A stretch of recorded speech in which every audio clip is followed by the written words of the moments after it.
¿Qué tal? Abrimos ahora el espacio de la entrevista para hablar de un tema que preocupa a cada vez más familias, la salud mental infantil.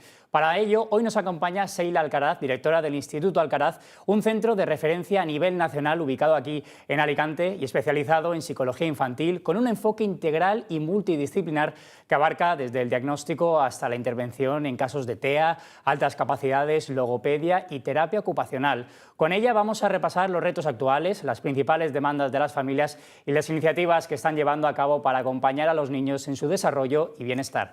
Sheila, ¿qué tal? Bienvenida aquí al Plato de Información Televisión. Muy bien, muchas gracias. Vamos a hacer un repaso de todo lo que hemos comentado en esta presentación, en esta entradilla, pero antes de nada estábamos comentando, antes de grabar, que septiembre para vosotros es un mes clave, para los niños también. Explícanos un poquito por qué.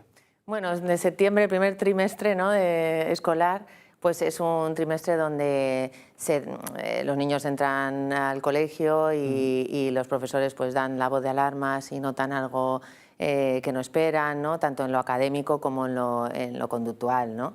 Luego también los padres pues estamos todo el verano con nuestros hijos y también nos damos cuenta de algunas cositas que a lo mejor pueden trabajar, ¿no?, y mejorar. Entonces, bueno, pues tenemos ahí ese trimestre primero, un poco de primeras consultas y de consultas tanto de profesores como de familias. ¿Cuáles son los casos que tenemos que tratar en este aspecto? Quiero decir, por ejemplo, a lo mejor algunas conductas que has comentado que hay que tener en cuenta, ¿cuáles son los principales avisos que hay que saber? Bueno, al final es un poco que el desarrollo de nuestro hijo no veamos que nada le puede obstaculizar, ¿no? Tanto en la parte emocional como en la académica, ¿no? Es verdad que hace unos años pues, nos esperábamos mucho tiempo para consultar y hasta que no pasaban de curso y luego volvían a pasar, ¿no?, y habían varios profesores que nos decían lo mismo, pues no consultábamos, ¿no? Hoy en día es verdad que enseguida pues consultamos y evaluamos, hacemos una evaluación y un diagnóstico y si hay algo que trabajar, estupendo, y si no, pues nada, ¿no? Desde luego, desde que hace, yo creo que unos años se quitó el estigma un poco de la salud mental, también la salud mental infantil, ¿han llegado más casos también al Instituto Alcaraz? No sé, ¿qué preocupaciones os habéis encontrado a lo mejor en los últimos años que quizá pues, con ese aumento de gente que acude, que también es bueno que quitemos ya ese estigma de en medio? ¿Qué preocupaciones o por lo menos qué línea de trabajo estáis haciendo? Pues ha habido un cambio, es verdad que en las consultas ha habido un cambio, como decíamos antes, pues antes solo se consultaba si era algo, ¿no?, muy llamativo, muy grande, ¿no?, o ya cuando ya la preocupación era extrema, ¿no? Hoy en día no tanto, ¿no? Con esto pasa, por ejemplo, de las altas capacidades, ¿no? Hay familias que consultan simplemente por saber, y no tanto por poner una etiqueta, pero sí por saber y así entender mucho más a su hijo, ¿no?, y saber manejar mejor la conducta, ¿no? Así que todo eso ha ido evolucionando. Al final, a los padres los que le preocupan hoy en día es entender a sus hijos, ¿no? ¿Nos cuesta entender a nuestros hijos o no? Sí, es verdad que tenemos mucha información, que a través de Internet pues tenemos mucha más información que antes, pero a veces tenemos una sobreinformación, ¿no? Sí. Y entonces a veces pues creemos que estamos haciendo una técnica correctamente y que no funciona, pero luego hondamos y esa técnica no es ni para ese niño ni de la manera que lo has escuchado, ¿no? Entonces, bueno, pues yo creo que hay que consultar para tenerlo todo sobre la mesa y saber cómo manejarlo, ¿no? Pero sí que nos preocupa cómo podemos educar a nuestros hijos.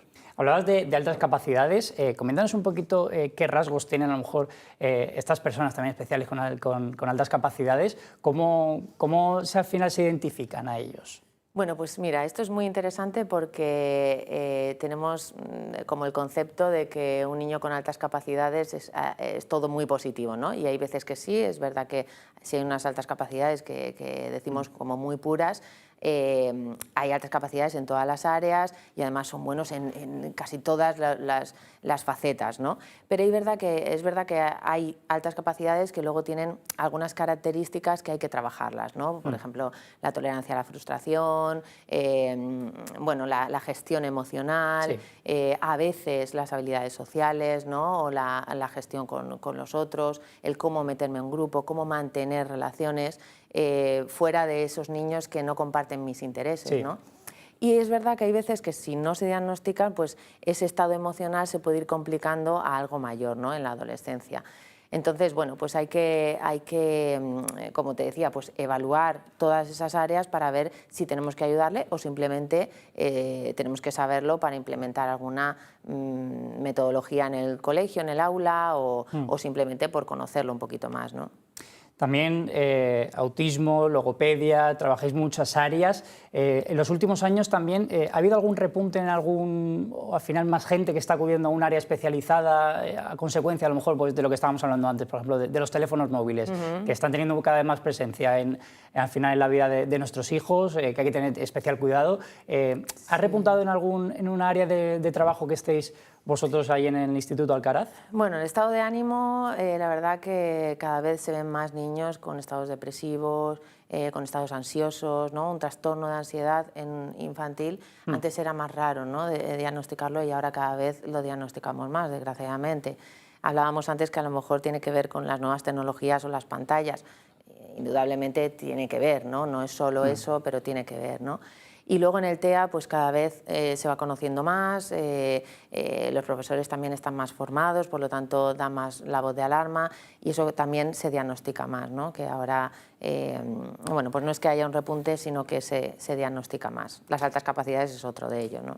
Si nos centramos en esto de las nuevas tecnologías, ¿qué límite tenemos que poner a esto? Porque realmente es difícil teniendo en cuenta de que los teléfonos móviles, las tablets, las televisiones están a la orden del día en cualquier lado. Claro. Yo siempre cuando estamos en consulta y bueno, pues nos ponemos con los padres, ¿no?, a ver cuánto sí, cuánto no, porque siempre el adolescente te pide más y el padre te pide menos, ¿no? Y tú tienes que ahí estar gestionando un poco lo que uno quiere y lo que otro, y lo que es adecuado para el niño, ¿no? Sí. Yo te diría que hasta cierta edad, te pongo 16, 18, cuanto menos mejor, cuanto menos mejor. Pero es verdad que no se puede aislar de la sociedad, ¿no? Entonces, cuanto menos mejor, porque al final tenemos que valorar ciertas cosas, ¿no? Lo primero es si el niño tiene una buena tolerancia a la frustración. Ten en cuenta que todas las tecnologías, las pantallas, todo eso es subida de cortisol, y además subida de cortisol a un estado bastante alto, ¿no? ¿Qué tolerancia a la frustración tiene? Cómo gestiona el acabar y empezar, ¿no? Otra tarea, el que yo tengo que dejar esto y empezar a leer o empezar a hacer deberes. Y luego una cosa muy importante, que para mí es muy importante, por eso digo 16, 18, es un pensamiento crítico, ¿no? No todo lo que veo es cierto. Y aunque creamos que nuestros hijos sepan discernir la realidad de la ficción, hay veces que no. El otro día un niño de 11 años me decía que su amigo se había comido no sé qué potingue con no sé quién, con no sé cuánto, ¿no? Que eran comidas, era comestible, pero que se lo había comido, lo había casi engullido para que las heces salieran de un determinado color. Cuando eso, que lo había visto en un vídeo, que... Entonces, hay que tener mucho cuidado. Claro, en este caso pues no pasó nada, ¿no? Pero realmente qué es lo que ven y qué es lo que creen que es realidad, ¿no? Y ya con la inteligencia artificial ya ni te digo, ¿no? Eso nos da para otro programa totalmente. Para otro.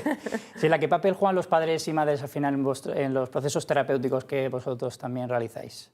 Pues esencial, el papel es esencial. De hecho, muchas veces cuando tenemos las reuniones de casos, pues decimos, bueno, es que este niño, ¿por qué ha sido esta mejora tan rápida, ¿no? Y al final el pronóstico te lo dice la edad del niño de inicio, de intervención, y luego una parte muy importante, la conciencia y la constancia de las familias, ¿no? Porque son intervenciones a veces en diagnósticos como el TEA, ¿no? O como las altas capacidades que no son intervenciones cortas, rápidas y que se vea el progreso, ¿no? Como puede ser una enuresis o un pipí, controlar un pipí, sino que son de larga duración, y los papeles juegan un papel fundamental.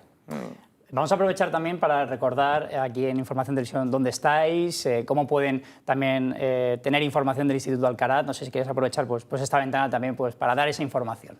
Bueno, sobre todo decirles que nos busquen el Instituto Alcaraz, que nos consulten. Tenemos un teléfono que llevamos 24 horas para cualquier consulta. Y sobre todo que tengan la conciencia de que la salud de sus hijos, de adultos, un 80% es lo que vivan de niños, ¿no? Entonces, bueno, que es muy importante quedarnos tranquilos que estamos educando y que ellos están siendo sanos mentalmente, ¿no? Pues Sheila Alcaraz, directora del Instituto Alcaraz, ha sido un placer tenerte aquí en Información Televisión para darnos también todos estos consejos y desde luego pues nos veremos pronto y hablaremos de esa inteligencia artificial que desde luego va a tener mucho que hablar. Muchas gracias. Gracias a vosotros.